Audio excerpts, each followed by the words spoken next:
Hello বন্ধুরা, good evening. সবাই কেমন আছো? আশা করি সবাই ভালো আছো। তো এটা হচ্ছে সানডের দিনকের মার্কেট, মুম্বাই ব্যান্দ্রা স্টেশনের সামনেই। তো বানিয়েছিলাম সানডের দিনকে, আর শনিবার রাতে ভিডিওটা আমি ছাড়ছি 1 সপ্তাহ পরে।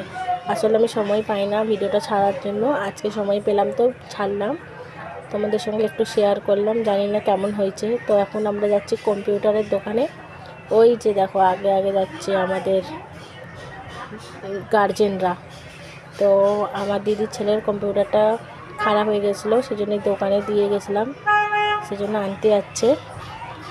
আর ওখান থেকে বাড়িয়ে আমরা যাব সান্তাক্রুজ, ওখানে আমাদের মোবাইলের জন্য। ওই যে, আর জানি না কেমন হয়েছে, তো খুবই অন্ধকার ছিল। তো ভালো থেকো বন্ধুরা, গুড নাইট, বাই। সবাই ভালো থেকো।